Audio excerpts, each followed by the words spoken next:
جو اس کے خالق اور مالک نے متعین کیا ہے، جس کو دین کہتے ہیں، اس دین کے اندر اس کے لیے ہر موقع پر کامیابی اور ہر پریشانی کا حل رکھا ہے،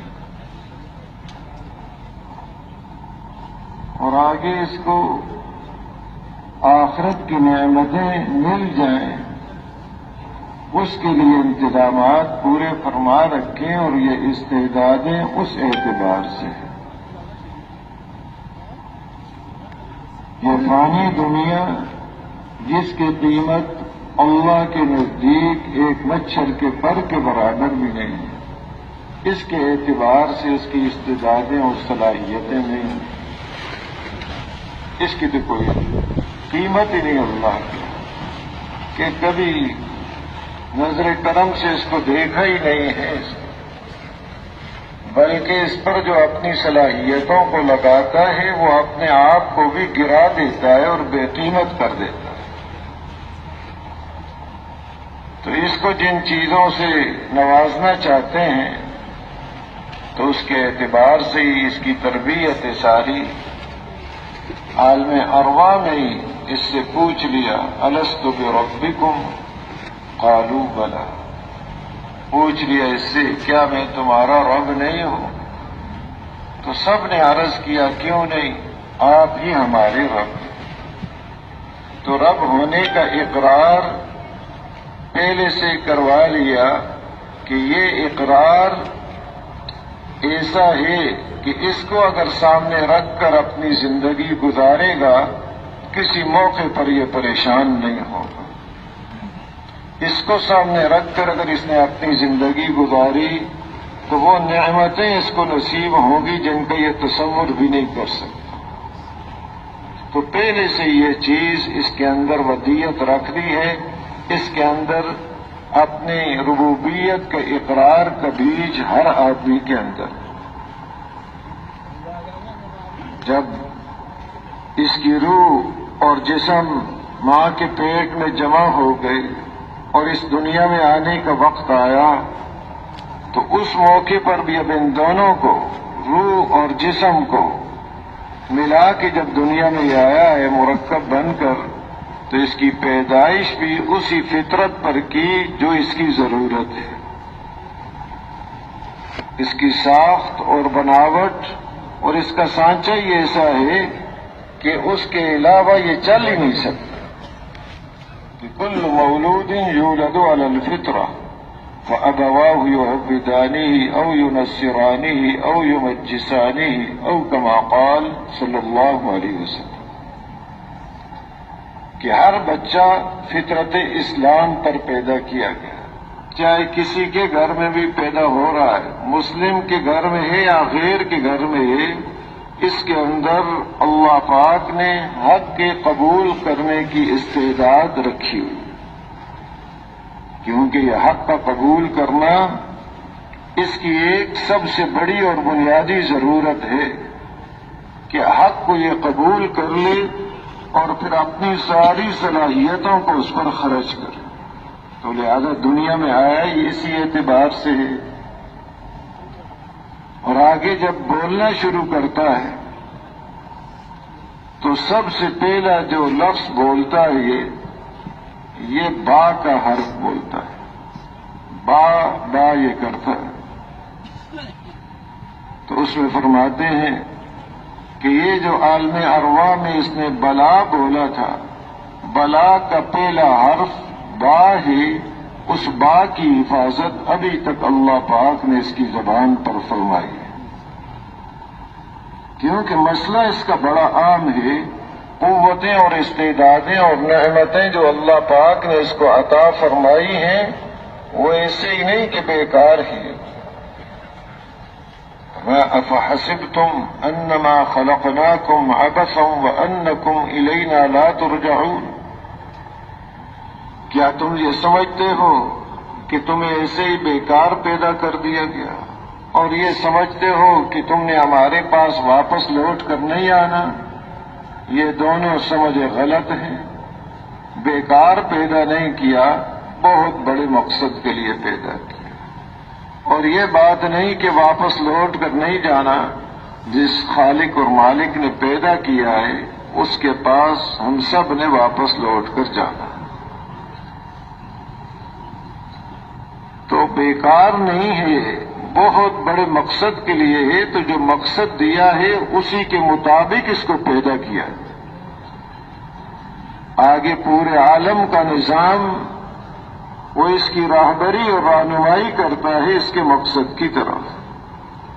جب اس کو شعور اور سمجھ نصیب ہوئی تو اپنے شعور کو صحیح استعمال اگر یہ کرتا ہے تو ہر چیز اس کو اس بات کی دعوت دے رہی ہے کہ تیرا خالق اور مالک صرف ایک اکیلے اللہ ہیں، ان کے ساتھ کوئی شریک نہیں۔ ہر گیائی کہ الضمیر رویت وحدہ لا شریک لہ گویا کہ جو گھاس بھی زمین سے اگ رہا ہے وہ انسان کو دعوت دے رہا ہے کہ تیرا خالق اور مالک صرف ایک اکیلے اللہ ہے، کہ اس کی طرف یہ رجوع کرے، کہیں ان چیزوں میں اٹک نہ جائے، سورج کو دیکھ کر سورج میں نہ اٹک جائے، سورج اس بات کے لیے ہے کہ اس کے خالق اور مالک کو پہچان لے، باقی یہ دنیاوی منافع سے اس کو روشنی کا حاصل ہونا، اس کی حرارت کا حاصل ہونا اور فوائد اس سے حاصل ہونا وہ ایک الگ چیز ہے، اصل مقصد کہ آخرت کی طرف اس کی رجوع۔ بعض دفعہ سوالات کیے گئے حضور صلی اللہ علیہ وسلم سے، وَيَسْأَلُونَكَ عَنِ الْأَهِلَّةِ، یہ چاندوں کا چھوٹا بڑا ہونا چاند کا، اس کے بارے میں آپ سے سوال کرتے ہیں۔ اب اس کا جاننا ان کے لیے کوئی اتنا ضروری نہیں ہے جتنا اس سے مقصود کہ اپنے اوقات کو پہچان کر عبادت کو اپنے وقت پر کر لے۔ فرمایا قُلْ هِيَ مَوَاقِيتُ لِلنَّاسِ وَالْحَجِّ، یہ تو لوگوں کے ایک وقت کے لیے ہے اور حج کا وقت انہیں معلوم ہو جائے تاکہ یہ عبادت اپنی صحیح کر لے۔ بڑا کیوں ہوتا ہے، چھوٹا کیوں ہوتا ہے، یہ معلومات اس کی وہ فائدہ دینے والی نہیں، اصل تو یہ ہے کہ جس غرض کے لیے پہاڑ پیدا کیے۔ اب یہ پہاڑوں کے بارے میں پوچھتے ہیں، وَيَسْأَلُونَكَ عَنِ الْجِبَالِ، کہ اتنے مضبوط مخلوق کے کیا کیا اس کے اندر ہے۔ اب یہ چیزیں کوئی ان کو فائدہ دینے والی نہیں، چاہے ساری معدنیات کو اندر سے نکال دیں، بلکہ ان کے سامنے یہ ہو کہ ایک دن آئے گا کہ یہ پہاڑ روئی کے گالوں کی طرح اڑتے پھریں گے۔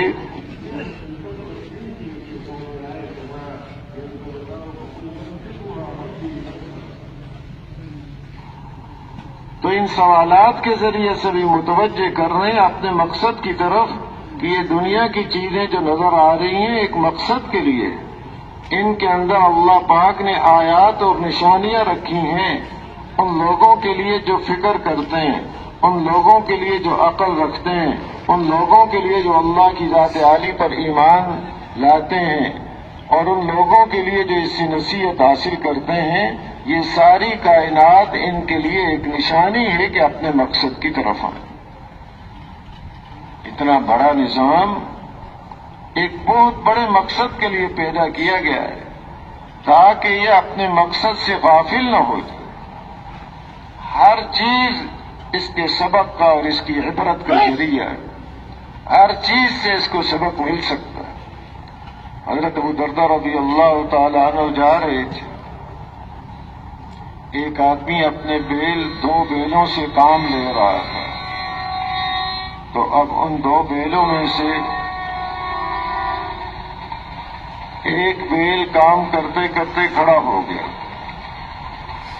اور دوسرا اپنا کام کر رہا ہے۔ اب عبرت حاصل کرنے والا، نصیحت حاصل کرنے والا، رہنمائی حاصل کرنے والا یہاں سے بھی رہنمائی لے لیتا۔ ایک اللہ والے فرماتے ہیں جب بھی گھر سے نکلتا ہوں جس چیز پر نگاہ پڑتی ہے وہ میرے لیے عبرت ہی عبرت ہے، سبق ہی سبق ہے اس کے اندر میرے لیے۔ تو حضرت ابو درداء رضی اللہ تعالی عنہ فرمانے لگے اب یہ بیل کھڑا ہو گیا تو کام کرانے والا اس کو مارے گا اور جو کام کر رہا ہے اس کو کچھ بھی نہیں کہے گا۔ تو جس مقصد کے لیے، جس کام کے لیے اللہ نے انسان کو پیدا کیا ہے، اگر انسان اس کی طرف چل رہا ہے اور اس کی محنت کر رہا ہے مقصد کی، تو اس کو اللہ پاک کچھ نہیں کہیں گے. اور اگر یہ اس کی طرف نہیں جا رہا، اس سے رکا ہوا ہے، تو یہاں بھی اس کو ڈنڈے پڑیں گے اور آخرت میں بھی ڈنڈے پڑیں گے. یہاں بھی اس کی پٹائی ہوگی اور آخرت میں بھی اس کی پٹائی ہوگی. تو وہ تو سبق یہاں سے بھی لے لیتے. تو ہر چیز اس کے لیے ایک عبرت اور نشانی ہے کہ اپنے خالق اور مالک کو پہچان لے، کسی حال میں بھی اس کی توجہ اس سے ہٹے نہیں، مخلوق کی طرف نہ جائے. مخلوق سے غرض یہ ہے وَفِي كُلِّ شَيْءٍ لَهُ آیَةٌ عَلَىٰ أَنَّهُ هُوَ الْوَاحِدُ. ہر چیز کے اندر آیت اور نشانی ہے اس کے لیے کہ وہ خالق اور مالک صرف ایک اکیلے ہیں، کوئی ان کا شریک نہیں. تو محترم دوستوں اور بزرگوں، اس کی راہبری کا اتنا انتظام فرمایا کہ جس کو سوچ نہیں سکتا کہ کہیں یہ اپنے راستے سے بھٹک نہ جائے اور اپنا نقصان نہ کر لے. اس کا یہاں دنیا میں آنا کہ اس کو ایسی قوتیں اور استعدادیں اور صلاحیتیں اور نعمتوں سے نوازا ہے اور مخلوق کو یہ چیزیں نہیں دیں، حتیٰ کہ اس کے اندر خلافت کا جوہر بھی رکھا ہے. خلیفہ بننے کی استعداد بھی اللہ پاک نے اس کے اندر رکھی اور کسی مخلوق میں نہیں رکھی.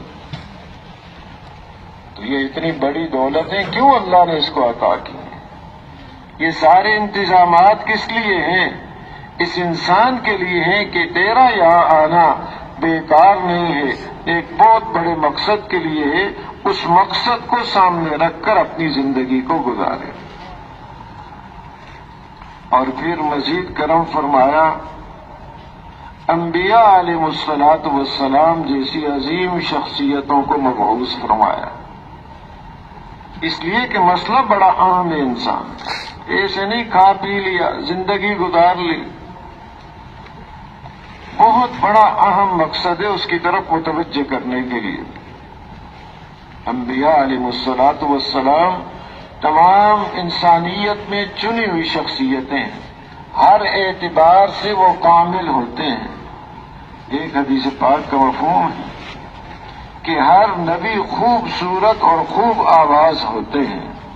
ان کی ظاہری شکل و صورت میں بھی کوئی کمی نہیں ہوتی، ظاہر کے اعتبار سے بھی خوبصورت اور باطن کے اعتبار سے بھی اعلیٰ استعدادوں اور قوتوں والے ہوتے ہیں کہ ایمان اور یقین کی دولت اعلیٰ درجے کی ان کو نصیب ہوتی ہے. توکل اور اللہ کی ذات عالی پر اعتماد، صبر و شکر، ایثار، جود و سخاوت، صفت احسان، ہر صفت کے اندر وہ کامل ہوتے ہیں، کوئی ان کے اندر کمی نہیں ہوتی. اور وہ پوری خیر خواہی کے ساتھ اس انسان پر محنت کرتے. کوئی ایک دو نبی نہیں بھیجے، تقریباً 1,24,000 انبیاء علیہ الصلوۃ والسلام کو مبعوث فرمایا. اور ایک روایت کے مطابق 1,00,000 اور دوسری میں 1,24,000 اور دوسرے میں فرمایا 2,24,000 انبیاء علیہ الصلوۃ والسلام کو مبعوث فرمایا. اور کوئی نبی کوئی دنیا کا کام سکھانے کے لیے نہیں آئے کہ ذمہ دارہ کیسے کرنا ہے، کارخانے کیسے چلانے ہیں، چیزیں کیسے بنانی ہیں. یہ اپنے تجربوں سے یہ چیزیں سیکھ لیتا ہے. ہر ایک نبی نے اس محنت کی طرف اور اس مقصد کی طرف اس کی رہنمائی کی جس کے لیے اس کو پیدا کیا گیا، کیونکہ مسئلہ اس کا بڑا اہم ہے، معمولی مسئلہ نہیں ہے کہ جتنی زیادہ نعمتوں سے اس کو نوازا اتنا زیادہ مسئلہ بھی اس کا اہم ہو گیا. ہر نعمت ایک اعتبار سے وہ نعمت ہے اور ایک اعتبار سے وہ امانت ہے. تو نعمت بھی ہے اور امانت بھی ہے. اب یہ اللہ پاک نے آدھا و جوارے دیے، یہ نعمت بھی ہے اور امانت بھی ہے. یہ نہیں کہ کوئی خود لے کر کہیں سے آیا ہے. نعمت ہے، اس کا شکر کرنا اس پر واجب. امانت ہے، اس امانت کا حق ہے، اس حق کو ادا کرنا واجب. فرمایا ان السمع والبصر والفؤاد کل اولئک کان عنہ مسئولا، کہ اب یہ نعمتیں ہیں، کان ہے، آنکھ ہے، دل ہے، یہ اللہ پاک نے اس کو نعمتیں دی ہیں، ان میں سے ہر ایک کے بارے میں سوال کیا جائے، پوچھ ہوگی۔ یہ نہیں کہ کوئی اپنی اس کی چیز ہے کہیں سے لے آیا ہے، اللہ نے اس کو عطا کی ہے، خالق اور مالک نے اس کو یہ نعمت دی ہے۔ جس نے نعمت دی ہے وہ اس نعمت کا سوال بھی اس سے کرے گا، تو جتنی نعمتیں اس پر زیادہ اتنے ہی سوالات بھی اس پر زیادہ ہیں۔ تو محترم دوستوں بزرگوں، ظاہری نعمتیں بھی ہیں اور باطنی نعمتیں ہیں، ہر سانس مستقل ایک نعمت۔ شیخ سعدی رحمت اللہ علیہ فرماتے ہیں سانس کا آسانی سے اندر چلے جانا یہ ایک مستقل نعمت، آسانی سے باہر آ جانا مستقل نعمت، تو ایک سانس پر دو شکر اس پر واجب ہوئے۔ اور یہ آگے ایک ایک نعمت ایسی ہے کہ جس ایک ایک نعمت میں بے شمار نعمتیں رکھی ہوئی ہیں۔ اب یہ سانس لینا ایک نعمت ہے اور پورے جسم کی نقل و حرکت اللہ پاک نے اس کے ساتھ رکھی ہوئی ہے، تب وہ بے شمار نعمتیں اس ایک سانس کے اندر رکھی ہیں۔ نعمتیں اس کی بے شمار، شمار کرنا چاہے تو شمار نہیں کر سکتا۔ تو محترم دوستوں بزرگوں، اس کے اوپر حقوق بھی بہت زیادہ ہے، اس لیے اس کو ایسے ہی نہیں چھوڑا۔ انبیاء علیہ الصلوۃ والسلام جیسی شخصیتیں، انتہائی شفیق اور مہربان شخصیتیں، پوری خیر خواہی کے ساتھ اس کے سامنے اس کا مسئلہ رکھتے کہ اس دنیا میں ایسے ہی زندگی نہ گزارنا، بلکہ بڑے ہوش کے ساتھ اپنی زندگی کو گزارنا کہ ایک ایک لمحہ وہ مستقل نعمت ہے اور اس کی پوچھ ہو۔ اور آگے ان کو اذیتیں پہنچائی جاتی ہیں، لیکن ان کے اندر کے جذبے میں فرق نہیں آتا کہ یہ ان کو سمجھ نہیں ہے۔ وہ آگے خیر خواہی کی باتیں کرتے ہیں، لیکن ناسمجھ انسان ان کو تکالیف پہنچاتے ہیں، پوری ان کی تکلیفوں کو برداشت کر رہے ہیں، ان کی خیر خواہی میں فرق نہیں آتا۔ جیسے کوئی نادان چھوٹا بچہ ہے اور بعض اگر کسی کا دماغ ٹھیک نہیں ہو گیا، وہ اپنے آپ کو آگ میں پھینک رہا ہے، اب ماں اس کو پکڑتی ہے، کھینچتی ہے، بچاتی ہے، اور ماں کے یہ بال کھینچ رہا ہے، ان کو اکھیڑ رہا ہے، ماں کو مار رہا ہے، لیکن وہ نہیں چھوڑ رہی، وہ جانتی ہے کہ یہ تکلیف کے اندر چلا جائے گا، ساری اس کی تکلیفوں کو برداشت کر رہی ہے، لیکن اس کو چھوڑ نہیں رہی۔ انبیاء علیہ الصلوۃ والسلام ماں سے زیادہ شفیق اور مہربان ہوتے ہیں۔ حضرت عبداللہ ابن شخیر رضی اللہ تعالی عنہ فرماتے ہیں رأیت رسول اللہ صلی اللہ علیہ وسلم وفی صدری عزیز کعزیز المرجل من البکاء، آپ صلی اللہ علیہ وسلم کو دیکھا کہ آپ کے مبارک سینے سے رونے کی وجہ سے ایسی آواز آ رہی تھی جیسے ہڈیاں اگلنے کی آواز ہوتی۔ اور دوسری حدیث میں حضرت بکر صدیق رضی اللہ تعالی نے عرض کیا شبت، آپ بوڑھے ہو گئے۔ آپ نے فرمایا شیبتنی ہود والواقعۃ وعما یتساءلون واذا الشمس کورت، کہ ان صورتوں نے مجھے بوڑھا کر دیا ہے، سورہ ہود، سورہ واقعہ، سورہ عما یتساءلون اور سورہ اذا الشمس کورت، کہ ان صورتوں کے اندر قیامت کیسے قائم ہوگی اس کا نقشہ بیان کیا گیا، کیا حال ہوگا سورج کا، چاند کا، سمندروں کا، انسانوں کا کیا حال ہوگا، حیوانوں کا کیا حال ہوگا، تو اس کو بیان کیا گیا۔ آگے جنت اور جہنم، اس کے منظر کو بیان کیا گیا، قیامت کے دن کی ہولناکیوں کو بیان کیا گیا، جنت اور جہنم والوں کو کیا ہوگا ان کے حالات کو بیان کیا گیا۔ تو یہ حالات ایسے ہیں کہ آدمی کے اوپر ان کا اگر استحضار ہو تو اس کو صرف آخرت کے علاوہ کسی اور چیز کی فکر ہی نہ ہو۔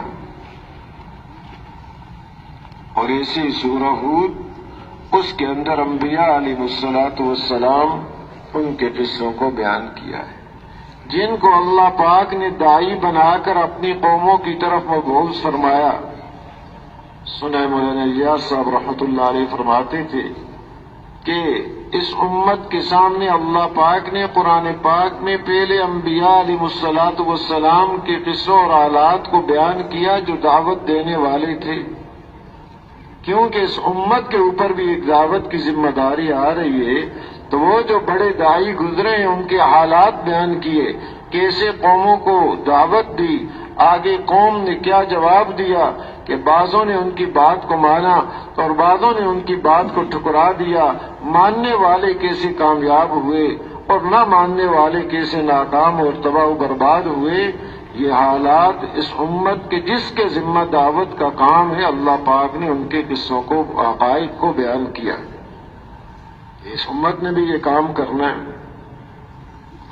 اور فرماتے ہیں کہ اس سورت کے اندر ایک آیت ہے، فاستقم کما امرت ومن تاب معک۔ حضرت عبداللہ ابن عباس رضی اللہ عنہما فرماتے ہیں کہ پورے قرآن میں اس سے زیادہ کوئی شدید اور سخت آیت حضور صلی اللہ علیہ وسلم پر نہیں اتری، کہ سب سے زیادہ شدت والی۔ فاستقم کما امرت ومن تاب معک، جیسے آپ کو حکم کیا گیا ہے ایسے بالکل مستقیم رہیں، بالکل سیدھے رہیں، عقائد میں، عبادات میں، اخلاق میں، معاملات میں، معاشرت میں، جیسے جس چیز کا جو حکم ہے اس کے اندر بالکل مستقیم رہیں آپ بھی، اور جنہوں نے آپ کے ساتھ توبہ کی ہے وہ بھی مستقیم رہیں۔ تو فرماتے ہیں کہ یہ استقامت ہزار کرامتوں سے بھی بہتر ہے کہ آدمی بالکل سیدھا رہے، ذرا دائیں بائیں غیر کی طرف اس کا جھکاؤ نہ ہو۔ تو حضور صلی اللہ علیہ وسلم اور تمام انبیاء علیہ الصلوۃ والسلام تو معصوم ہیں، اللہ پاک ان کو ہر قسم کے گناہ سے بچاتے ہیں، چھوٹا بڑا کوئی گناہ ان سے صادر نہیں ہوتا۔ وہ تو مستقیم رہے۔ آپ کو جو فکر لگی ہوئی تھی وہ من تاب معک، کہ جنہوں نے آپ کے ساتھ توبہ کی ہے وہ بھی ایسے ہی مستقیم رہے۔ تو ان دو حدیثوں کو نقل کرنے کے بعد امام بہقی رحمۃ اللہ علیہ فرماتے ہیں کہ یہ جو حضور صلی اللہ علیہ وسلم کی کیفیت ان دو حدیثوں میں بیان کی گئی، ایک تو اس کی وجہ یہ ہے کہ جتنی معرفت اللہ کی آپ کو نصیب تھی اور کسی کو نصیب نہیں، تو اللہ کی انتہائی معرفت اس کی وجہ سے، اور دوسرا آپ کو اپنی امت کے بارے میں غم اور خوف لگا ہوا تھا، اس کی وجہ سے آپ کی یہ کیفیت۔ تو محترم دوستو بزرگوں، انسانیت کی خیر خواہی کے لیے انبیاء علیہ الصلوۃ والسلام کو مبعوث فرمایا کہ کہیں اپنے مقصد سے غافل نہ ہو جائے، اور آخر میں سارے نبیوں کے سردار حضرت محمد مصطفیٰ صلی اللہ علیہ وسلم کو مبعوث فرمایا کہ پوری خیر خواہی کے ساتھ وہ دعوت دے رہے ہیں، اگلے تکالیف پہنچا رہے ہیں، پتھر مار رہے ہیں، لیکن ان کے لیے فرشتے اب آئے، وہ کہہ رہے ہیں اگر آپ حکم دیں تو دو پہاڑوں کے درمیان ان کو پیس کے رکھ دیں، لیکن آپ فرما رہے ہیں کہ میں تو اللہ تعالیٰ کی ذات سے یہ امید کرتا ہوں اگر یہ مسلمان نہیں ہوتے تو ان کی نسلوں میں ایسے آدمی پیدا ہو جائیں جو ایک اللہ کی عبادت کریں، اس کے ساتھ کسی کو شریک نہ ٹھہرائیں۔ ایسی اندر خیر خواہی ہے، اس کے اندر فرق نہیں پڑ رہا، پوری اپنی طرف سے محنت کر رہے ہیں کہ یہ انسان اپنے مقصد کو سامنے رکھ کر زندگی گزارے۔ غزوہ احد میں 70 مسلمان شہید ہو گئے، حضور صلی اللہ علیہ وسلم بھی زخمی ہو گئے، خود کی 2 کڑیاں بھی گھس گئیں آپ کے چہرہ مبارک میں، دندان مبارک شہید ہوئے۔ بعض صحابہ نے عرض کیا کہ آپ ان کے خلاف بد دعا نہیں فرماتے، بد دعا فرما دیں، اتنی تکالیف پہنچا رہے ہیں یہ ہلاک ہو جائیں۔ آپ نے ہاتھ اٹھائے، اب بات سمجھنے لگے ابھی آپ بد دعا فرمائیں گے اللہ پاک ان کو ہلاک کر دیں گے، لیکن آپ نے کیا فرمایا؟ اللہم اہد قومی فإنہم لا يعلمون، اے اللہ میری اس قوم کو ہدایت دے دے، یہ جانتے نہیں۔ باوجود کہ اب اتنی تکالیف پہنچا رہے ہیں، لیکن اندر کا جذبہ یہ ہے کہ ان کو ہدایت نصیب ہو جائے. ہدایت کے بغیر اگر یہ اس دنیا سے گئے تو اتنا نقصان ہے ان کا کہ جس کا تصور نہیں کر سکتے. ایسی آگے مصیبتیں ان کے لیے ہیں کہ جس کو سوچ تک نہیں سکتے. ایسے ہی وادی قرا غزوہ خیبر کے موقع پر وہاں یہود ان کو دعوت دی. اب انہیں چاہیے تھا کہ خیر خواہی کی ایک بات ہو رہی ہے لیکن وہ مقابلے پہ اتر آئے. ایک اپنا پہلوان باہر نکالا, کہا اس نے کہ کون ہے میرے مقابلے میں آنے والا؟ تو حضرت علی رضی اللہ تعالی عنہ اس کے مقابلے میں آئے اور اس کو قتل کر دیا. پھر آپ نے جو باقی بچے پھر ان کو دعوت دی لیکن ان کی سمجھ میں نہیں آئی بات. پھر ایک اور ان کا پہلوان آیا میدان میں کہ کون ہے میرے مقابلے میں آئے گا؟ حضرت زبیر ابن عوام رضی اللہ تعالی عنہ اس کے مقابلے میں آئے اور اس کو قتل کر دیا. پھر آپ نے دعوت دی. یہ نہیں کہ ہو گئی دعوت, کافی ہے. حالانکہ اتنی کفایت تو کافی ہو گئی, ذمہ داری پوری ہو گئی, بات ان تک پہنچ چکی ہے. لیکن بار بار آپ دعوت دے رہے ہیں کہ یہ اپنی بات پر جو اڑے ہوئے ہیں اس کو چھوڑ دیں اور خیر خواہی جو ان کی دنیا آخرت کی اس پر ہی آ جائیں. اب پھر ایک آدمی ان کا نکلا, ادھر مسلمانوں میں سے ایک آدمی. پھر آپ نے دعوت دی. ایک ایک کر کے ان کا آدمی باہر آتا رہا. ادھر صحابہ اکرام رضی اللہ عنہ مجمعین ان میں سے ایک ان کے مقابلے میں جاتے رہے اور اس کو قتل کرتے رہے. 11 آدمیوں کو قتل کیا اور ہر ایک کے بعد آپ نے ان کو دعوت دی.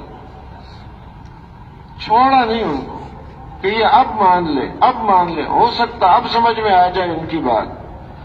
آپ وہاں ٹھہرے رہے, آپ نے نمازیں وہاں ادا کی, ہر نماز کے بعد بھی ان کو دعوت دی لیکن وہ نہیں مان رہے. اتنی خیر خواہی اندر گھسی ہوئی ہے کہ یہ کہیں آخرت کے عذاب میں اگر پھنس گئے تو پھر وہاں 1000 سال تک چیخو پکار کرتے رہیں گے, کوئی سننے والا نہیں ہوگا. تو خیر خواہی کر رہے ہیں. تو محترم دوستو بزرگوں, ایسے انبیاء علیہ الصلوۃ والسلام کو مبعوث فرمایا. مکہ جب فتح ہوا تو ابو سفیان اس وقت تک مسلمان نہیں ہوئے, باہر نکلے ان کے حالات لینے کے لیے کہ کیا حالات ہیں. تجسس کے لیے گئے, 2-3 آدمی اور بھی ساتھ تھے. حضرت عباس رضی اللہ تعالیٰ عنہ نے پکڑ لیا, پکڑ کے اپنے خیمے میں لے گئے اور ان کو دعوت دے رہے ہیں, سمجھا رہے ہیں ان کو کہ حضور صلی اللہ علیہ وسلم نے اپنے صحابہ پر ایسی محنت فرمائی کہ آگے آپ کی محنت کو لے کر وہ چلنے والے بن گئے کہ جو آپ دعوت دیتے ہیں, جو آپ سمجھا رہے ہیں, اب صحابہ بھی وہ سمجھا رہے ہیں. اس کو لے گئے حضور صلی اللہ علیہ وسلم کے پاس. آپ نے فرمایا جس کا مفہوم یہ کہ ابو سفیان ابھی تک تمہاری سمجھ میں یہ بات نہیں آئی کہ اللہ کے علاوہ کوئی اور معبود نہیں ہے. تو وہ کہنے لگے کہ یہ بات تو سمجھ میں آ گئی, اگر کوئی اور معبود ہوتا اللہ کے علاوہ تو ہماری مدد کرتا. اتنے مقابلے کیے, ہر موقع پر شکست ہوئی ہے. پھر آپ نے فرمایا ابو سفیان ابھی تک تمہاری سمجھ میں یہ بات نہیں آئی کہ میں اللہ کا رسول ہوں. اب یہاں رک گیا وہ, کیونکہ وہ سمجھتا تھا کہ کوئی میرے قبیلے کا کوئی آدمی ہوتا. یہ تو اللہ کی طرف سے چناؤ ہوتا ہے جس کو یہ نعمت عطا فرمائے. تو حضرت عباس رضی اللہ عنہ پھر پکڑ کے لے آئے خیمے میں, پھر سمجھا رہے, دعوت دے رہے ان کو کہ جب تک حضرت محمد مصطفیٰ صلی اللہ علیہ وسلم کو اللہ کا رسول نہیں مانو گے اس وقت تک تمہاری نجات نہیں ہو سکتی. سمجھا رہے ہیں اس کو, کچھ سمجھ آئی, پھر لے آئے حضور صلی اللہ علیہ وسلم کی خدمت میں. تو آپ نے دعوت دی اور مسلمان ہو گئے. عباس رضی اللہ تعالیٰ عنہ نے عرض کیا کہ جی سردار اپنی قوم کا کوئی اس کی عزت افزائی کی جائے. تو آپ نے فرمایا کہ جو بھی ابو سفیان کے گھر میں داخل ہو گیا اس کو امن ہی امن۔ بڑا خوش ہوا، میرے گھر کو یہ مرتبہ نصیب فرمایا۔ لیکن عرض کیا کہ جی گھر تو میرا چھوٹا سا ہے، کتنے لوگوں کو امن ہوگا؟ آپ نے فرمایا جو بھی حرم میں داخل ہو جائے اس کو امن ہے۔ یہ بھی بڑی اچھی بات، اور زیادہ آ جائیں گے۔ پھر آپ نے فرمایا کہ جو بھی اپنے گھر کے دروازہ اندر ہو کے بند کر لے اس کو امن ہے۔ تب ہر آدمی اپنے گھر کے اندر اپنا دروازہ بند کر کے امن حاصل کر سکتا ہے، تو اس پر خوش ہو۔ ہاں جی آپ نے فرمایا۔ اب آپ آئے اپنی قوم کے پاس، جوانوں کو سمجھانے لگے ابو سفیان کہ جاؤ حضور اقدس صلی اللہ علیہ وسلم کی خدمت میں معافی مانگو، بڑی معافی عطا کرنے والے ہیں وہ۔ ادھر اس کی بیوی ہندا وہ رکاوٹ بن گئی۔ یہ وہ ہندا کی جس نے حضرت حمزہ رضی اللہ تعالی عنہ کا کلیجہ چبایا تھا، بڑی سخت عورت، کہنے لگی اس کی بات کو نہ مانو، یہ مروائے گا تمہیں، اس کو مارو، اس کے خلاف ہو گئی۔ وہ کہہ رہے ہیں کہ یہ تمہیں مروائے گی، جو میں کہہ رہا ہوں بچنے کی وہ صورت ہے، حضور اقدس صلی اللہ علیہ وسلم کی خدمت میں جاؤ اور معافی مانگو۔ تو یہ عورت ایسی سخت۔ اب جب دوسرا دن ہوا تو حضور صلی اللہ علیہ وسلم کی خدمت میں جا رہی ہے مسلمان ہونے کے لیے، تو کسی نے پوچھا کیا بات ہے؟ کل تک تو تیری یہ حالت تھی۔ تو اس نے کہا واقعی یہی حالت تھی، لیکن رات کو جو میں نے ان کا منظر دیکھا، ان کے خیموں کی طرف گئی کہ خیموں میں یہ کہ کوئی آگے منا رہے ہوں گے فتح اپنی، شرابیں چل رہی ہوں گی، عصمتیں لٹ رہی ہوں گی، قتل و غارت ہوگی، لیکن وہاں گئی تو اندھیرا ہی اندھیرا ہے۔ حرم میں آئی تو حرم میں دیکھا کہ حرم بھرا ہوا ہے، اور حرم کے اندر عبادت میں لگے ہوئے ہیں، نماز پڑھ رہے ہیں، کوئی قیام میں، کوئی رکوع میں، کوئی سجدے میں، کوئی دعا میں لگا ہوا ہے، ہمارے لیے دعائیں کر رہے ہیں کہ اللہ ان کو ہدایت نصیب فرما۔ اب یہ منظر جو اس نے دیکھا تو حضور صلی اللہ علیہ وسلم کی خدمت میں آئی اور آ کے کہنے لگی کل تک باہر یہ جتنے خیمے لگے ہوئے ہیں ان میں سب سے زیادہ برا اور مبغوض خیمہ میرے نزدیک آپ کا تھا، اور آج سب سے زیادہ محبوب خیمہ میرے نزدیک وہ آپ کا خیمہ ہے۔ اللہ نے دل کو پلٹ دیا کہ خیرخواہی والی محنت ہو رہی تھی، اس کے ساتھ اس کے مطابق ان کے ساتھ معاملہ ہو رہا تھا۔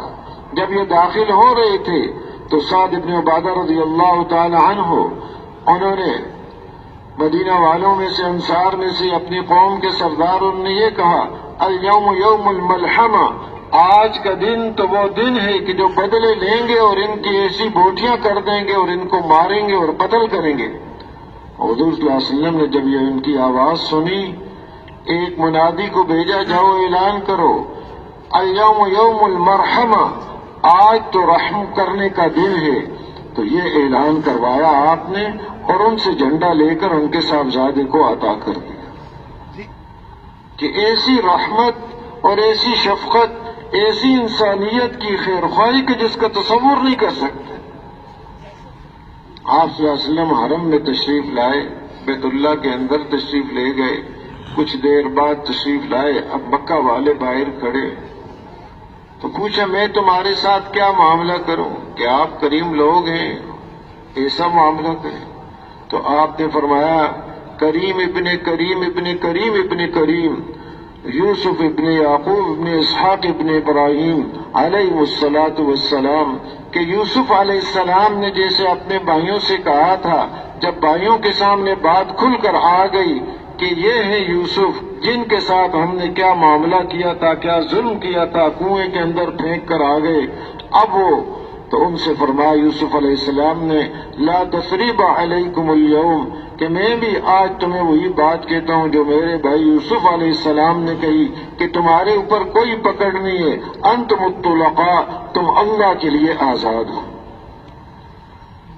اب یہ معاملہ، یہ شفقت، یہ چیزیں کیا بتا رہی ہیں کہ انسان کا مسئلہ معمولی مسئلہ نہیں ہے، اس کا مسئلہ بڑا اہم اور بڑا نازک ہے. اس کے اوپر جو آگے حالات آنے والے ہیں، صرف یہ دنیا کی زندگی نہیں ہے اس کی کہ بس چند روزہ زندگی اس نے گزار لی. آگے بڑی منزلیں ہیں اور ان ساری منزلوں کا دار و مدار اس وقت پر ہے جس میں آج ہم چل رہے ہیں. کہ جس میں آج ہم چل رہے ہیں اس پر دار و مدار ہے کہ یہ کیسے گزار رہا ہے. اپنے مقصد کو سامنے رکھ کر زندگی گزار رہا ہے یا اپنی چاہتوں کو اپنے سامنے رکھ کر زندگی گزار رہا ہے. گزار رہا ہے، رک نہیں رہی کسی کی زندگی، لیکن اپنے سامنے اس کے کیا ہے؟ ہوگا وہی جو خالق اور مالک کا ارادہ ہے. یہ ہو نہیں سکتا کہ اس کی چاہتیں پر ہی سب کچھ ہوتا رہے. وہ تو فرماتے ہیں کہ ساری دنیا بھی اگر کسی ایک انسان کو دے دی جائے تو یہ ساری دنیا ایک آدمی کی بھی چاہت کو پورا نہیں کر سکتی. اتنی چاہتوں کا سمندر اللہ نے اس کے اندر رکھا ہوا ہے کہ اس کو یہ پورا نہیں کر سکتے. اور چاہتے اللہ نے رکھی ہیں اس کے اندر، خواہشات رکھی ہیں. خواہشات پھر کس لیے رکھی ہیں اللہ نے؟ جب ساری دنیا مل کر ایک آدمی کی خواہشات کو پورا نہیں کر سکتی تو رکھی کس لیے؟ تو پریشان کرنے کے لیے اس کو نہیں رکھی. چاہتیں رکھی ہیں، رکھنے والے خالق مالک حکیم ذات ہے وہ. ان کے ہر کام میں حکمتیں ہی حکمتیں ہیں. چاہتیں رکھی ہیں اس لیے کہ یہ اصل جنت کا باشندہ ہے، وہاں سے آیا ہے، وہاں کے مطابق اس کی چاہتیں اس کے اندر رکھی ہوئی ہیں. چاہتوں کو پورا کریں گے وہ ضرور، لیکن چاہتوں کے پورا کرنے کی یہ جگہ نہیں. چاہتوں کے پورا کرنے کی جگہ جنت ہے. یہ تو برتن ہی اس کا چھوٹا ہے دنیا کا. تو اللہ پاک نے اس کے اندر چاہت بھی رکھی، خواہشات بھی رکھی ہیں اور خواہشات کو قربان کرنا بھی رکھا ہوا ہے. ہر آدمی خواہشات کو قربان کر رہا ہے. دنیا میں کوئی ایسا نہیں ہے کہ اس کی خواہشات پوری ہو رہی. ہاں، رخ جون سے اختیار کر رکھا ہے وہ الگ بات ہے. یہ نہیں کہ جس نے خواہشات کا راستہ اختیار کیا ہے تو اس کی خواہشات تو پوری ہوں، اور جس نے اللہ کو راضی کرنے کا راستہ اختیار کیا اس کی پوری نہ ہو. یہ بات نہیں، دونوں اپنی خواہشات کو قربان کر رہے ہیں. دونوں خواہشات کو قربان کر رہے ہیں، اور خواہشات رکھی بھی ہیں اور خواہشات کو قربان کرنا بھی اللہ نے رکھا ہے. اب آدمی کی چاہت ہے گھر میں رہے، آرام سے رہے، بیوی بچوں کے پاس رہے، باہر سفر کی مشقت نہ ہو، گرمی بارش دھوپ کی مشقت اس کو نہ ہو. یہ گھر میں آرام سے رہنا چاہتا ہے، ایک خواہش ہے آدمی کی. لیکن ایک دوسری خواہش بھی رکھی ہوئی ہے، مال کمانا، مال کو جمع کرنا، حاصل کرنا، یہ بھی ایک خواہش اللہ نے رکھی ہوئی ہے. اب اس چاہت کے لیے گھر کی چاہت کو قربان کرتا ہے. گھر سے باہر نکلتا ہے، دفتر جاتا ہے، دکان پہ جاتا ہے، کھیتی باڑی کے لیے گھر سے باہر محنت مزدوری کے لیے نکلتا ہے. گرمی برداشت کر رہا ہے، سردی برداشت کر رہا ہے، بارش برداشت کر رہا ہے. چاہتے اس کی قربان ہو رہی ہیں. یہ تو ہے نہیں، روزانہ سب کے سامنے کئی چیزیں وہ چاہتا ہے، کوئی ایک پوری ہوتی، کوئی نہیں، ہزاروں پوری نہیں ہوتی. یہ چاہتا ہے کہ پورا نہ ہو، چاہے کتنا ہی اپنے آپ کے اوپر کوئی چیزیں استعمال کرتا رہے، یہ پورا ہو کے رہتا ہے. یہ چاہتا ہے اس کے بال سفید نہ ہو، سفید ہو کے رہتے ہیں، تو بچ نہیں سکتا اس سے. یہ چاہتا ہے بیمار نہ ہو، یہ بیمار ہو کے رہتا ہے. یہ چاہتا ہے کہ مرے نہیں، یہ مر کے رہتا ہے. تو یہ نہیں کہ چاہتے ہیں اس کی پوری، تو چاہتے تو قربان کر رہا ہے. اب دیکھنا کیا ہے کہ چاہت کس بنیاد پر قربان کر رہا ہے. چاہت تو قربان ہو رہی ہے. کوئی دنیا میں ایسا آدمی نہیں دکھا سکتا کہ جس کی چاہتیں پوری ہوں. ہر آدمی کی، چاہے کیسا ہی ہے وہ. اب قربان تو ہر آدمی کر رہا ہے، کس بنیاد پر قربان کر رہا ہے؟ اللہ کی بنیاد پر قربان کر رہا ہے یا چاہت کو چاہت کی بنیاد پر قربان کر رہا ہے؟ قربان ہر آدمی کر رہا ہے، تو ایک چاہت کو چاہت کی بنیاد پر قربان کرنا اور ایک چاہت کو اللہ کے حکم کی بنیاد پر قربان کرنا۔ اب دوپہر کا وقت ہے، ظہر کا نماز کے لیے آ رہا ہے، گرمی ہے شدید، تو اللہ کا حکم پورا کرنے کے لیے گھر کے ٹھنڈے کمرے کو چھوڑ کر راستے کی گرمی برداشت کر کے مسجد میں آ رہا ہے۔ اب یہ اللہ کے حکم کی بنیاد پر چاہت کو قربان کر رہا ہے۔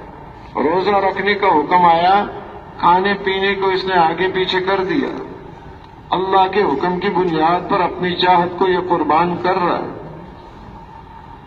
اب یہ اللہ کی چاہت پر، اللہ کے حکم کی بنیاد پر، اللہ کے چاہنے پر جب چاہت کو قربان کرتا ہے تو اللہ پاک بڑے قدردان ہیں۔ ومن اراد الآخرة وسعى لها سعيها وهو مؤمن فأولئك كان سعيهم مشكورا، جو آخرت کا ارادہ کرتا ہے اور آخرت کے لیے محنت اور سعی اور کوشش کرتا ہے تو فرمایا یہ وہ لوگ ہیں کہ جن کی محنت کی اللہ کے ہاں بڑی قدر کی جائے۔ دنیا کے ہاں کوئی قدر نہیں ہے۔ اب مثلاً یہی دفتر میں جا رہا ہے، گرمی، پورا مہینہ گرمی برداشت کی، یا پورا مہینہ بارش میں دفتر میں جاتا رہا، اور یا بیمار رہا پورا مہینہ لیکن دفتر میں حاضر رہا، گھر میں بیمار تھے کوئی غیر حاضری نہیں کی اس کی، تو کیا خیال ہے کوئی تنخواہ بڑھ جائے گی اس کی؟ کوئی نہیں، وہی تنخواہ دیں گے، چاہے سردی میں جائے یا گرمی میں جائے، بیمار ہو یا کچھ بھی ہو، تنخواہ اتنی ملے گی۔ لیکن اللہ کے لیے جب مسجد آ رہا ہے، گرمی برداشت کر رہا ہے، ایک ایک قدم اٹھا کے آ رہا ہے، تو ہر قدم اس کی گناہوں کی معافی کا ذریعہ ہے، اس کے درجات کے بلند ہونے کا ذریعہ ہے، اس کو نیکیاں ملنے کا ذریعہ ہے۔ ہر قدم، جتنے زیادہ قدم چل کے آ رہا ہے اتنا زیادہ اللہ پاک اس کو عطا فرمائیں گے۔ اور بیمار بھی ہے، نماز پڑھ کے فارغ ہو گیا، بیٹھ گیا ہے مسجد میں، جب تک اپنی جگہ یہ بیٹھا ہوا ہے فرشتے اس کے لیے دعائیں کر رہے ہیں، اللہم اغفر لہ وارحمہ، اے اللہ اس کی مغفرت فرما، اے اللہ اس کے اوپر رحم فرما۔ اتنے قدردان ہیں کہ اندازہ نہیں کر سکتے۔ اللہ معاف کرے، ہم نے پہچانا نہیں ہے کہ خالق اور مالک کتنے احسان کرنے والے، کتنے اس بندے کی محنت کی قدر کرنے والے۔ روزہ رکھا ہے، بھوک کی وجہ سے منہ سے بو آ رہی ہے، ہو سکتا ہے انسان تو کوئی دور ہو لیکن اللہ پاک کے ہاں مشک سے زیادہ یہ بھوک قیمتی ہے۔ اس بھوک کی بھی قیمت لگ گئی کہ یہ روزہ رکھا کس وجہ سے، یہ بھوک پیاس برداشت کس وجہ سے کی ہے۔ تو محترم دوستوں بزرگوں، عرض یہ کر رہا تھا کہ چاہتے قربان ہر آدمی کر رہا ہے، اس سے کوئی خالی نہیں۔ اب آدمی کی سمجھداری کیا ہے کہ ان چاہتوں کو قربان کرے اللہ کے حکم کی بنیاد پر، اور جو اللہ کے حکم کی بنیاد پر چاہتوں کو قربان کرتا ہے تو پھر آخرت میں اس کے لیے فرمایا وَلَكُمْ فِيهَا مَا تَشْتَهِي أَنفُسُكُمْ وَلَكُمْ فِيهَا مَا تَدَّعُونَ نُزُلًا مِّنْ غَفُورٍ رَّحِيمٍ، کہ جو چاہت ہوگی وہ بھی یہاں تمہیں ملے گا اور جو مانگو گے وہ بھی ملے گا۔ غفور الرحیم، رب کی طرف سے تمہاری مہمانی ہوگی یہاں کہ اتنا دیں گے کہ بندہ پکار اٹھے گا یا اللہ بس کافی ہو گیا۔ وہ دینے والی ذات اتنا اس کو عطا کرے گی کہ یہ بول اٹھے گا بس جی بس کرے۔ تو وہ کیا کیا کہ یہاں تھوڑا سا اپنی زندگی کو ایسے گزارا ہے، کوئی مشکل نہیں ہے۔ جیسے عرض کیا قربانی کرنے سے کوئی خالی نہیں، ہر آدمی قربانی کر رہا ہے، اور جو چاہتوں کی بنیاد پر زندگی گزاری تو یہ تو ہو نہیں سکتا کہ اس کی ساری چاہتیں پوری ہوں، یہ جگہ ہی نہیں ہے، یہ برتن ہی چھوٹا ہے۔ آگے نقصان کیا ہوگا؟ چاہتیں بھی پوری نہیں ہوئی، آگے نقصان یہ ہوگا کہ چاہتیں آگے اس کی اعلیٰ پیمانے پر توڑی جائیں۔ کھانے کی چاہت ہوگی، پیاس لگے گی اس کو، لیکن وہ اعلیٰ پیمانے پر توڑی جائے گی. ہزارہا سال پانی پانی کرتا رہے گا، کوئی پانی کا گھونٹ نہیں ملے گا اس کو. یہ کیا کیا اس نے؟ دنیا میں اپنی چاہت والی زندگی گزاری ہے. جو ملے گا خون اور پیپ کھولتا ہوا اس کو بھی پینے کے لیے تیار ہو جائے گا. اتنی شدید پیاس اس کو لگی ہوگی کہ اس کو پینے کے لیے تیار ہو جائے گا. اور جو پیے گا تو انتریاں کٹ کے اس کے نیچے گر جائیں گی، ہونٹ لٹک جائیں گے، اس کے اوپر کا اوپر کو اٹھ جائے گا، نیچے والا نیچے کو لٹک جائے گا. تو یہ کیا ہے؟ یہ کون انسان ہے؟ دنیا کی مختصر سی زندگی اپنی چاہتوں کو سامنے رکھ کے گزارنا تھا. اس نے یہ ارادہ کیا ہوا تھا اور وہ دنیا میں بھی پوری نہیں ہوئی. آخرت کا نقصان یہ بہت بڑا کر لیا. یہ تو ہو نہیں سکتا. من كان يريد حرث الآخرة نزد له في حرثه ومن كان يريد حرث الدنيا نؤتيه منها وما له في الآخرة من نصيب. کہ جو آخرت کی کھیتی کا طالب ہوتا ہے اس کو سامنے رکھ کر اپنی زندگی گزارتا ہے. فرمایا اس کی کھیتی کو ہم اور زیادہ بڑھا دیتے ہیں، اور جو دنیا کی کھیتی کا طالب ہے اس میں اتنا ہی ملتا ہے جو مقدر ہے، اس سے زیادہ کوئی لے نہیں سکتا کہ اس کی طلب دنیا کی زیادہ ہے تو زیادہ مل جائے. وما له في الآخرة من نصیب. ہاں، نقصان کیا ہوا؟ بہت بڑا نقصان ہوا کہ آخرت میں اس کو کچھ بھی نہیں ملے گا، کوئی حصہ ہی نہیں ہوگا اس کا. تو محترم دوستوں، دیکھو زندگی گزر رہی ہے، کوئی روک سکتا نہیں ہے. سمجھداری آدمی کی کیا ہے؟ اس چیز کو سامنے رکھے جو آگے پیش آنے والی. یہ انسان کی سب سے بڑی سمجھداری ہے. حضرت عبداللہ ابن عمر رضی اللہ تعالی عنہما فرماتے ہیں کہ چند انصار 10 میں ان کے ساتھ 10واں آدمی تھا، حضور صلی اللہ علیہ وسلم کی خدمت میں آئے. تو انصار میں سے ایک نے سوال کیا، یا نبی اللہ، من اقیس الناس واحسن الناس؟ کون ہے سب سے زیادہ سمجھدار اور کون ہے سب سے زیادہ محتاط؟ یہ سمجھدار کون ہے سب سے زیادہ، اور محتاط بن کے زندگی گزارنے والا کون ہے وہ؟ یہ سمجھداری کے بارے میں شیخ سعدی رحمۃ اللہ علیہ فرماتے ہیں کہ یہ آدمی میں ایک بیماری ہے. ہر آدمی اپنے آپ کو سب سے زیادہ عقل مند سمجھتا ہے.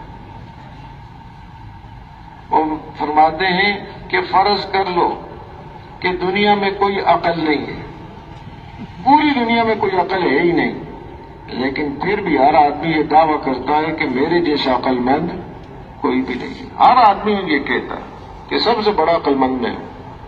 بھائی دنیا میں عقل ہے ہی نہیں تو تیرے اندر کہاں سے ہے؟ یہ ایک بیماری ہے آدمی میں. ہر آدمی اپنے سمجھدار ہونے کی دعویٰ کرتا ہے، لیکن محترم دوستوں بزرگوں، ہم سب کا ایمان ہے اس بات پر کہ دنیا میں سب سے زیادہ سمجھدار انبیاء علیہ الصلوۃ والسلام ہیں، اور انبیاء علیہ الصلوۃ والسلام میں بھی سب سے زیادہ سمجھدار حضرت محمد مصطفیٰ صلی اللہ علیہ وسلم. آپ سے زیادہ عقل مند دنیا میں کوئی پیدا نہیں ہوا. ایک مثال کے طور پر وہب ابن منبہ رحمۃ اللہ علیہ فرماتے ہیں، سمجھانے کے لیے حقیقت اس سے بھی آگے، کہ ریت، پوری دنیا کی ریت ایک طرف، سمندروں میں، صحرا میں، جتنی بھی دنیا میں ٹیلے ہیں بڑے بڑے، اور ریت کا ایک دانہ ایک طرف. تب اس ایک دانے کو پوری دنیا کی ریت کے ساتھ کیا نسبت ہوگی؟ یہ تو کچھ بھی نہیں ہے، ایک دانہ کچھ بھی نہیں. تو فرماتے ہیں کہ یہ ایک مثال ہے کہ ساری دنیا کو جو عقل ملی ہے وہ ریت کا ایک دانہ ہے. حضور اکرم صلی اللہ علیہ وسلم کو جو اللہ پاک نے عقل اور سمجھ عطا فرمائی جو سن دیکھو ساری دنیا کی ہے. یہ تو مثال ہے، حقیقت اس سے بھی آگے. امام راضی رحمۃ اللہ علیہ حضرات صحابہ اکرام رضی اللہ عنہ اجمعین کے بارے میں فرماتے ہیں، ان کی عقل سمجھانے کے لیے کہ کتنے زیادہ عقل مند ہیں صحابہ، کیونکہ پوری انسانیت میں انبیاء علیہ الصلاۃ والسلام کے بعد جن کو چنا گیا ہے وہ حضرات صحابہ کرام رضی اللہ عنہم اجمعین۔ وہ فرماتے ہیں مثال سمجھانے کے لیے کہ اگر کسی ایک صحابی کی عقل کی زکوٰۃ نکالی جائے، زکوٰۃ 40واں حصہ، تو کسی ایک صحابی کی بھی عقل کا 40واں حصہ پوری دنیا پر تقسیم کر دیا جائے، دنیا کے انسانوں پر، تو ہر انسان ایک بہت بڑا حکیم فلسفی عقل مند گزرا ہے، ارسطو سارے اس جیسے بن جائے۔ تو ایک ایک صحابی وہ بہت بڑے عقل مند ہیں۔ آج ہم میں سے ہر آدمی دعویٰ کرتا ہے عقل مند ہونے کا، ہماری عقل مندی کیا ہے؟ سوال کا جواب تو کچھ اور دیں گے، عمل کچھ اور کرنا۔ پوچھا جائے فانی اور باقی ترجیح کس کو دی جائے گی؟ دو چیزیں، ایک ہے فانی اور ایک ہے باقی رہنے والی ہمیشہ ہمیشہ، تو ترجیح کس کو دی جائے گی؟ فانی کو یا باقی کو؟ باقی کو ترجیح دی جائے گی۔ جو چیز باقی رہنے والی ہے، اللہ پاک نے فرمایا ما عندکم ینفد وما عند اللہ باق، جو کچھ بھی تمہارے پاس ہے وہ ختم ہونے والا ہے، جو اللہ کے ہاں آگے ملنے والا ہے وہ سب باقی رہنے والا ہے۔ اب جواب تو ہم سب کا یہی ہے، لیکن عمل ہمارا وہ کچھ اور ہی بتا رہا ہے۔ حضرات صحابہ کرام رضی اللہ عنہم اجمعین ہر موقع پر انہوں نے باقی کو ترجیح دی اور فانی کو چھوڑا ہے۔ جب بھی موقع آیا، پھل پکے ہوئے ہیں، قرضے ہیں، خرچے بڑھے ہوئے ہیں، کھجوروں کے باغ پکے ہوئے ہیں، حکم آ گیا اللہ کے راستے میں جانے کا، اب ظاہری عقل تو کچھ کہے گی کہ بھائی قرضے تمہارے اوپر اور بالکل باغ تیار کھڑا ہے، لیکن اس کو نہیں دیکھا، باقی کو ترجیح دی، اللہ کے راستے میں نکل گیا۔ منافقین نے کہا کہاں جا رہے ہو؟ بڑی گرمی ہے۔ اب وہ آدمی کہ بھائی گرمی ہے، چلو گرمی کا موسم ہے، بعد میں چلے جانا۔ تو آگے ان کو کہا گیا کہو ان سے قل نار جہنم اشد حرا، کہ وہ آخرت میں جو گرمی آنے والی ہے یہ تو اس کے مقابلے میں کوئی گرمی ہے نہیں، یہ تو ایک فانی گرمی ہے، اور آگے باقی رہنے والی گرمی آ رہی ہے، اس باقی رہنے والی گرمی کو سامنے رکھو، وہ جہنم کی گرمی ہے۔ تو اس کو سامنے رکھ کر انہوں نے اللہ کے راستے کو ترجیح دی، اس دنیا کی گرمی کو کوئی نہیں دیکھا۔ ہر موقع پر انہوں نے باقی کو ترجیح دی۔ تو سب سے زیادہ عقل مند انبیاء علیہ الصلوۃ والسلام کے بعد وہ ہیں۔ اب سوال کرنے والے بھی بڑے عقل مند، اور جن سے سوال کیا جا رہا ہے وہ بھی کائنات میں سب سے بڑے عقل مند ہیں۔ تو سوال کیا کہ سب سے زیادہ سمجھدار کون ہے، سب سے زیادہ محتاط کون ہے؟ جو محتاط رہ کے زندگی گزارے، محتاط رہ کے چلتا رہے۔ جیسے دیکھیں گاڑی چلاتا بھائی احتیاط کے ساتھ چلاؤ، کہیں ایسا نہ ہو کہ جان مال سب ہی گئے۔ محتاط ہو کے کہ بھائی محتاط ہو کے زندگی گزارو، کوئی داغ دھبا تمہاری زندگی پر نہ لگ جائے، ایسی ماضی ہو تمہاری، ایسی زندگی ہو کہ محتاط ہو کے زندگی گزارو۔ تو سوال بھی ایسا کیا ان لوگوں نے کہ سب سے زیادہ سمجھدار کون ہے اور سب سے زیادہ محتاط کون ہے؟ آپ صلی اللہ علیہ وسلم نے فرمایا اکثرهم ذکرا للموت اکثرهم استعدادا للموت اولئک الاکیاس ذهبوا بشرف الدنیا وکرامت الآخرہ، کہ سب سے زیادہ موت کو یاد رکھنے والے، سب سے زیادہ موت کے تذکرے کرنے والے اور سب سے زیادہ موت کی تیاری کرنے والے، یہ ہیں سب سے زیادہ سمجھدار لوگ جو دنیا آخرت کی عزتوں اور شرافتوں کو حاصل کرتے ہیں۔ عرض یہ کر رہا تھا کہ آدمی کی سمجھداری کیا ہے؟ اس فانی پر اپنی صلاحیتوں کو ضائع نہ کرے، اپنی چاہتوں کو اس فانی زندگی کو سامنے رکھ کر ترتیب نہ دے، بلکہ اپنی چاہتوں کی جو ترتیب رکھے، جنت کی زندگی کو سامنے رکھ کر کہ جنت میں اللہ پاک وہ فرماتے ہیں حدیث قدسی کے اندر اعددت لعبادی الصالحین ما لا عین رأت ولا اذن سمعت ولا خطر علی قلب بشر. آپ نے نیک بندوں کے لیے ایسی نعمتیں تیار کر رکھی ہیں نہ کسی آنکھ نے دیکھا ہے اور نہ کسی کان نے سنا، نہ کسی دل کے اندر اس کا کوئی خیال اور کھٹکا آیا ہے. ایسی نعمتیں اللہ نے تیار کر رکھی ہیں. حضرت ابو ہریرہ رضی اللہ تعالیٰ عنہ فرماتے ہیں اقرؤوا ان شئتم فلا تعلموا، کہ اگر یہ چاہتے ہو تو یہ آیت بھی پڑھو فلا تعلم نفس ما اخفی لهم من قرۃ اعین، کہ کسی جی کو کوئی پتہ نہیں کہ اللہ پاک نے اس کی آنکھوں کی ٹھنڈک کا کیا کیا سامان تیار کر رکھا. تو محترم دوستوں بزرگوں، زندگی مختصر زندگی. اس وقت ہم نظر آ رہے ہیں، کچھ دن پہلے ہم نہیں تھے اس دنیا میں، کچھ دن آئیں گے ہم یہاں نہیں ہوں گے، کوئی اور ہوں گے. سب ایک چل چلاؤ گزر رہے ہیں. یہ گزرگاہ ہے ایک، گزارنی کیسے؟ صرف یہ نہیں کہ گزر جائے، اس زندگی کو بنانے کے لیے اللہ نے بھیجا ہے. اس کا ایک ایک لمحہ اتنا قیمتی ہے جس کا ہم اندازہ نہیں کر سکتے، اس کا اندازہ ہی نہیں ہو سکتا.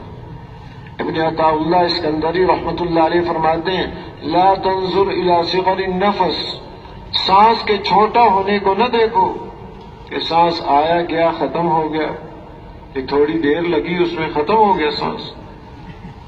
انظر الى قدرها والى ما يعطي الله فيه للعبد، اس کی قدر و قیمت کو دیکھو اور اس ایک ایک سانس میں اللہ پاک جو بندے کو عطا فرماتے ہیں اس کو دیکھو. تو لہذا اپنے ان سانسوں کو قیمتی بناؤ. آج دنیا میں ہر آدمی یہی بول رہا ہے وقت کو قیمتی بناؤ. ہر آدمی یہ کہہ رہا ہے وقت کو قیمتی بناؤ. تاجر بھی یہ کہہ رہا ہے، کارخانے والا بھی یہ کہہ رہا ہے، زمیندار بھی کہہ رہا ہے وقت ہے، وقت کو قیمتی بناؤ. بجائی کا وقت آ گیا ہے، اگر دیر کر دی تو پھر فصل نہیں اٹھا سکو گے، وقت قیمتی بناؤ.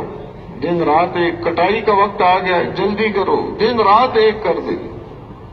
پوری پوری رات ایک ایک جگہ پر کھڑے ہو کے وہ کام کر رہے ہیں کہ جی وقت کو قیمتی بنا دیں. گرد و غبار برداشت کر رہے ہیں جی، کٹائی کا زمانہ ہے، کھانے کا زمانہ ہے، یہ اس میں سستی نہیں کر رہے، بارش نہ ہو جائے اور کچھ نہ ہو جائے.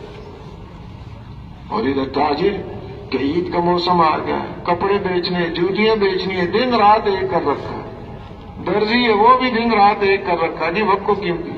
سکول کالج پڑھنے والا امتحان آ گئے، وقت کو قیمتی بناؤ. ہر آدمی یہ جملہ بول رہا ہے اور اپنی سمجھ کے اعتبار سے وقت کو قیمتی بنا رہا ہے. تو یہ سارے اپنے اپنے اعتبار سے وقت کو قیمتی بنا لیں. تاجر بھی بہت مال جمع کر لے، کارخانے والا بھی اتنی چیزیں بنا لے کہ زمین سے لے کے آسمان تک کی ساری فضا کو نئی نئی ایجادات سے پر کر دیں، یہ بنا دیں.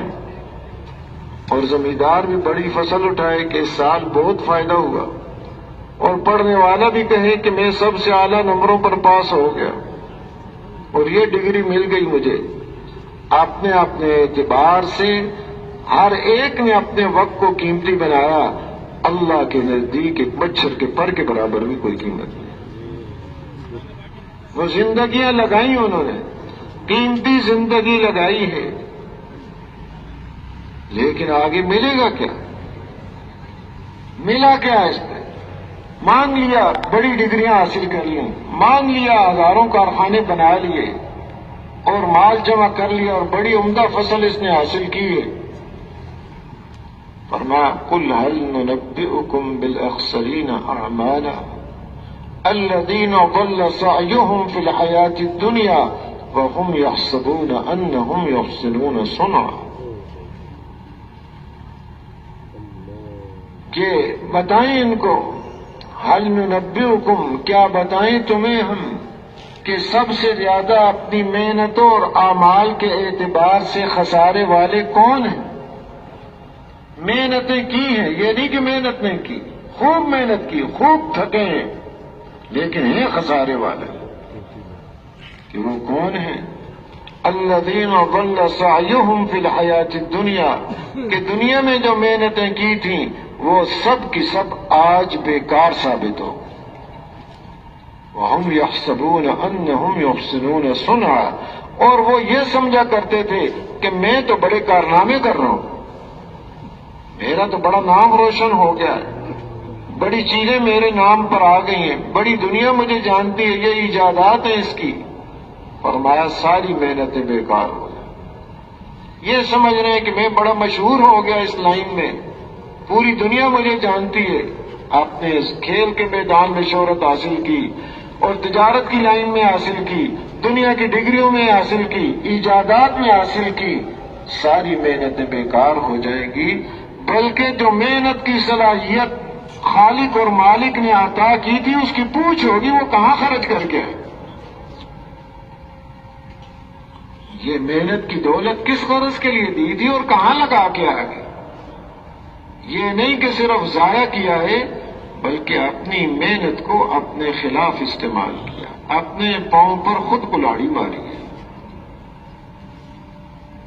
تو یہ کیا وجہ بنی کہ اپنی محنت کو ایسے ہی فرماتے ہیں کہ اگر دین کا کام کر رہے ہیں لیکن رخ دنیا کی طرف ہے، اندر دنیا کی عظمت اور بڑائی بیٹھی ہوئی ہے، دین کا کام بھی اس کی محنت یہ ساری قیامت کے دن بیکار ثابت ہو جائے. بڑی محنت کی، بڑی جماعتیں نکالی، بڑے اس کی وجہ سے تشکیلیں ہوئی ہیں، زندگیاں لوگوں کی بدل گئی ہیں، توبہ نصیب ہو گئی ہے، لیکن اندر جذبہ اگر کچھ اور ہے تو فرمایا ان کی محنتیں بھی قیامت کے دن بیکار ثابت ہو جائے. کہ قیامت میں سب سے پہلے بلایا جائے گا کہ جان اللہ کے راستے میں لگا دیے، اور وہ کہے گا یہ اللہ تیرے لیے لگائی. اللہ پاک فرمائیں گے تو جھوٹ بول رہا ہے. جب اندر کے جذبے بدل جاتے ہیں، دنیا سامنے ہوتی ہے تو جھوٹ بولنے پر بھی یہ سب تیار ہو جاتا ہے، شرم اندر نہیں رہتی، اللہ کے سامنے بھی جھوٹ بولتا ہے. اور دین کا علم پڑھنا پڑھانے والے کہ جی اللہ تیرے لیے یہ کام کیا تھا، تو کہا جائے گا تو اس لیے کہ عالم کہا جائے، قاری کہا جائے، سو وہ کہا جا چکا، اب یہاں ہمارے پاس کچھ بھی نہیں ہے، اوندے وہ جہنم میں ڈال دیا جائے. مال خرچ کر رہا ہے، کوئی خیر کی جگہ باقی نہیں چھوڑی. اب وہ پوچھا جائے گا تو کہے گا اللہ اسے خرچ کیا، آپ کے لیے کیا. ہاں کیا تو ہے، لیکن یہ جو کہہ رہا آپ کے لیے کیا، یہ تو جھوٹ بول رہا ہے، کذبت. صاف اللہ پاک اس سے کہیں گے. اندر اگر دنیا کا رخ ہے، دنیا سے ہونا ہے، دین کے اعمال بھی کر رہا ہے، اللہ کے سامنے بھی جھوٹ بول رہے ہیں. محترم دوستو، اس لیے پہلی اور بنیادی چیز یہ ہے دل کا رخ آدمی کا اللہ کی طرف ہو جائے. اگر یہ اللہ کی طرف ہو گیا، اب اگر کوئی دنیا کا کام بھی کر رہا ہے اس میں اللہ کے حکم کو سامنے رکھ کر جب یہ کرے گا تو یہ دنیا کا کام بھی اس کے لیے دین بنے گا. اور اگر دنیا کی طرف رخ ہے تو دین کا کام بھی جو کر رہا ہے وہ دنیا بنے گا. تو یہ ایک محنت کا وقت ہے. عرض یہ کر رہا تھا کہ یہ زندگی کے لمحات ہیں، گزر رہے ہیں. ہر آدمی یہ دعویٰ کر رہا ہے کہ وقت کو قیمتی بناؤ، اور اپنی سوچ کے اعتبار سے قیمتی بھی بنا رہا ہے. تو فرمایا کہ لا تنظر الى صغر النفس، انظر الى قدرها والى ما يعطي الله فيه للعبد. اس کی قدر و قیمت کو دیکھو اور اس میں جو اللہ پاک بندے کو عطا کرتے وہ دیکھو کہ ایک ایک سانس میں کتنا اللہ کا تقرب حاصل ہو سکتا ہے، ایک ایک سانس میں اللہ کی کتنی نعمتوں کو یہ حاصل کر سکتا ہے. اس کو دیکھو اور اس کے اعتبار سے اپنے سانس کو استعمال کرو. فالانفاس جواہر، لہذا یہ سانس قیمتی موتی ہے. یہ ہماری زندگی کے سانس جوہر ہے، ہمارے پاس قیمتی موتی ہے. ایسے نہ سمجھے کہ ایسی زندگی ہے، ہر سانس قیمتی موتی ہے. آگے وہ پوچھتے ہیں ہم میں سے ہر ایک کو خطاب کر کے، اور سوال وسیلہ بھی واحد کا انہوں نے بیلا، سب کے لیے نہیں کہ ایک ایک کو سوال کر کے پوچھتے ہیں. هل رأيت احدا يرمي جوهرة على مزبلة، اے میرے مخاطب، ایک ایک مخاطب، کہ کیا کبھی تو نے دیکھا ہے کہ جوہر کو، قیمتی موتی کو کوئی کوڑا کرکٹ پر پھینکتا ہے؟ کیوں جی، دیکھا ہے کبھی؟ یہ سوال کا جواب مانگ رہے ہیں، تو کبھی کسی نے نہیں دیکھا کہ ان موتیوں کو پھینکے۔ جو پھینکے گا موتی کو گندگی پر، کبھی یہ تو اس کا دماغ ٹھیک نہیں۔ دنیا کے سارے موتی ایک طرف جمع کر دیے جائیں، ایک دفعہ سبحان اللہ کہنے کے مقابلے میں ان کی کوئی قیمت ہے ہی نہیں۔ سبحان اللہ کی جو قیمت ہے کہ ساری دنیا کے موتی اس کا مقابلہ نہیں کر سکتے، مچھر کے پر کے برابر بھی ان کی قیمت۔ سبحان اللہ کی اللہ کے ہاں قیمت ہے، تو ایک ایک سانس میں ہم کتنی دفعہ سبحان اللہ کہہ سکتے ہیں، کتنی دفعہ اللہ کا ذکر کر سکتے ہیں، تلاوت کر سکتے ہیں، دعوت دے سکتے ہیں۔ تو محترم دوستو، دیکھو یہ زندگی بہت مختصر اور بہت قیمتی ہے۔ قیمتی بنے گی کب؟ جب اس کو اللہ کی نسبت پر خرچ کیا جائے۔ ان سانسوں کو اللہ کی نسبت پر ہم استعمال کریں، نفس کی نسبت پر ان کو استعمال نہ کریں، اللہ کے امر کو سامنے رکھ کر ان کو استعمال کریں۔ یہ اس کے آنے کا دنیا میں مقصد ہے کہ اللہ پاک اس کو عطا کرنا چاہتے ہیں اور نوازنا چاہتے ہیں، اور بہت کچھ عطا کرنا چاہتے ہیں جس کا یہ تصور بھی نہیں کر سکتا، لیکن وہ کس پر؟ اللہ کی نسبت کی بنیاد پر۔ اس لیے اس کو اللہ پاک نے نعمتوں میں سے ایک نعمت محنت کی دولت بھی عطا فرمائی ہے۔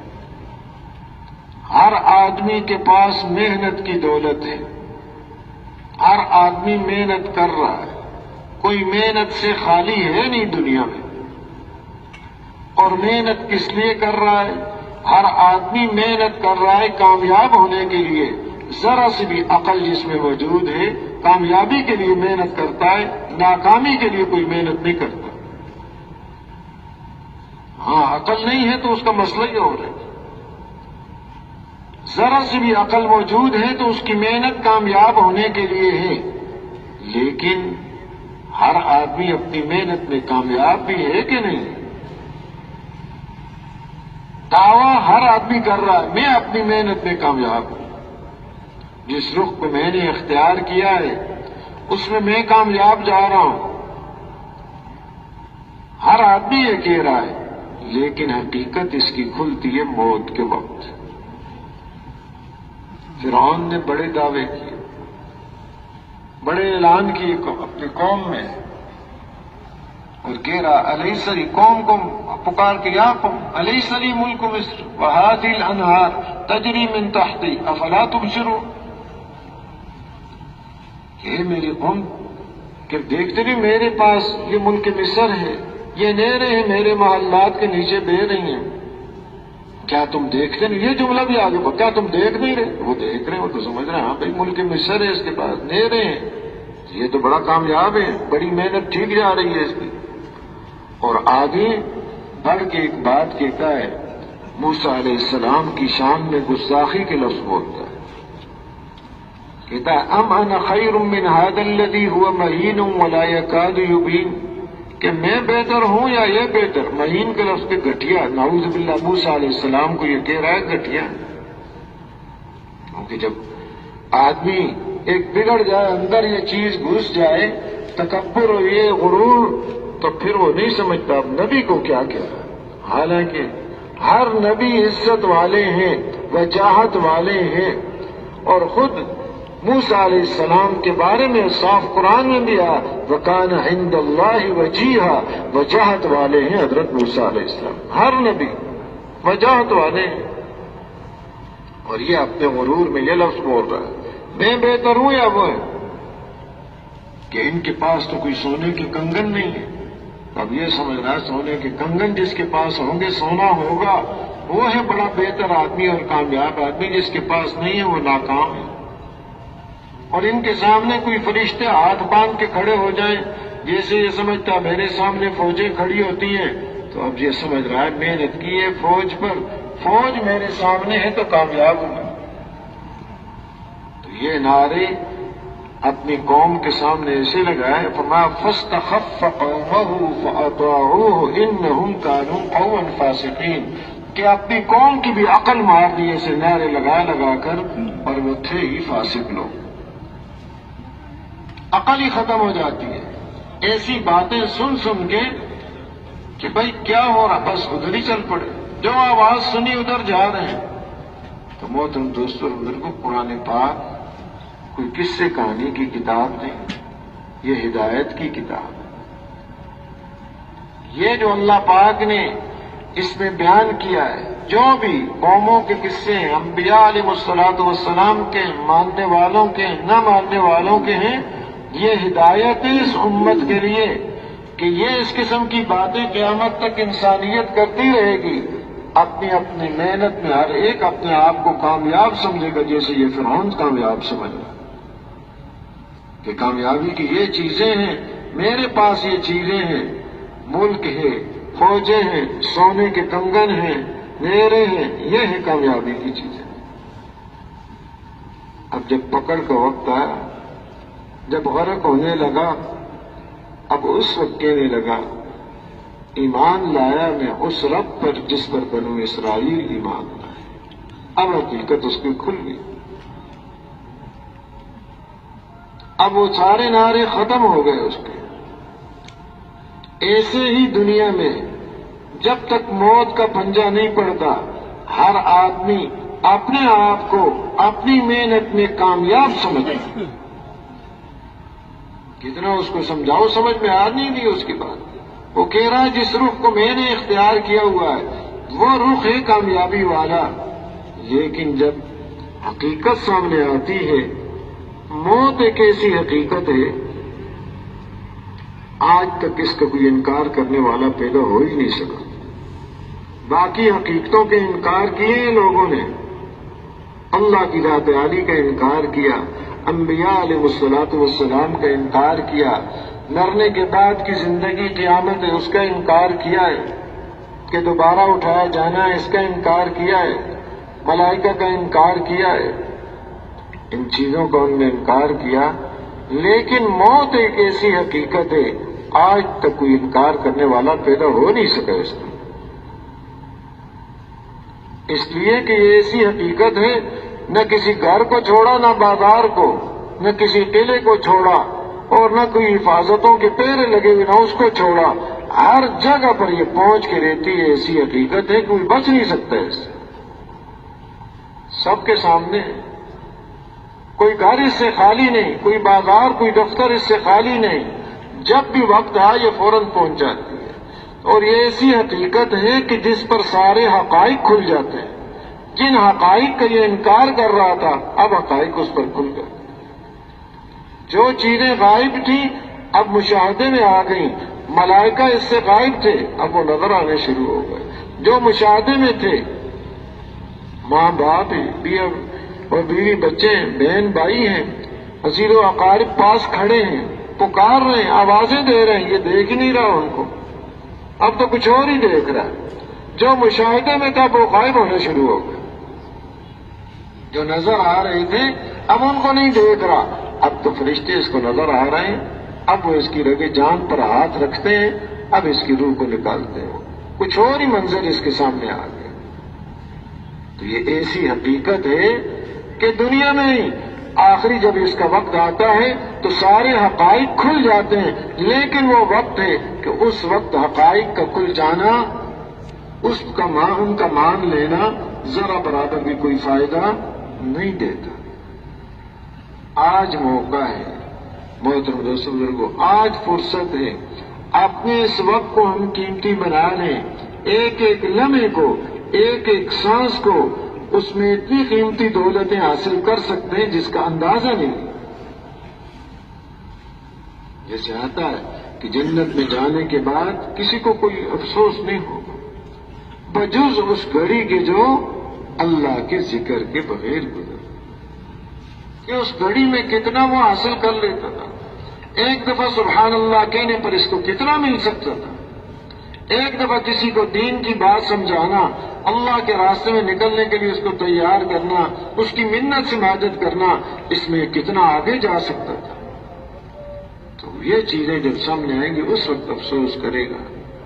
تو اللہ نے ایک وقت دیا، اللہ پاک نے اس کو ایک بہت بڑے مقصد کے لیے پیدا کیا، اور سارا نظام جو چلایا ہے وہ اسی غرض کے لیے کہ اپنے مقصد پر رہے، کہ مقصد کو بھولے نہیں ہے. سارا جو دنیا کا نظام چلایا، جسے عرض کیا، عالم ارواح میں اس سے پوچھا، پیدائش اسی انداز کی اس کی گئی، اور آگے بولنے لگا تو بھی اس کی وہی انداز ہے، اور ہر چیز اس کی اپنے مقصد پر راہبری کر رہی ہے. انبیاء علیہ الصلوۃ والسلام جیسی شفیق شخصیتیں، مہربان اور خیرخواہ شخصیتیں اپنی ساری خیرخواہی کو اس کے اوپر خرچ کر رہے ہیں، اور اس کی طرف سے تکلیفیں برداشت کر رہے ہیں، اور اس کے لیے دعائیں کر رہے ہیں کہ اس کو ہدایت نصیب ہو جائے. اور آخر میں سید الاولین والآخرین صلی اللہ علیہ وسلم کو مبعوث فرما کر یہ بات سب کے سامنے آ گئی کہ سب سے بڑے خیرخواہ ہمارے حضور اکرم صلی اللہ علیہ وسلم، کہ وہ اس کی راہبری فرما رہے ہیں کہ کدھر کو جا رہا ہے، کس رخ پہ تو چل رہا ہے، آگے تمہارے سامنے کیا ہے. یہ تو چند روزہ زندگی ہے، آگے موت ہے، قبر ہے، میدان محشر ہے، حساب کتاب ہے، جنت ہے، جہنم.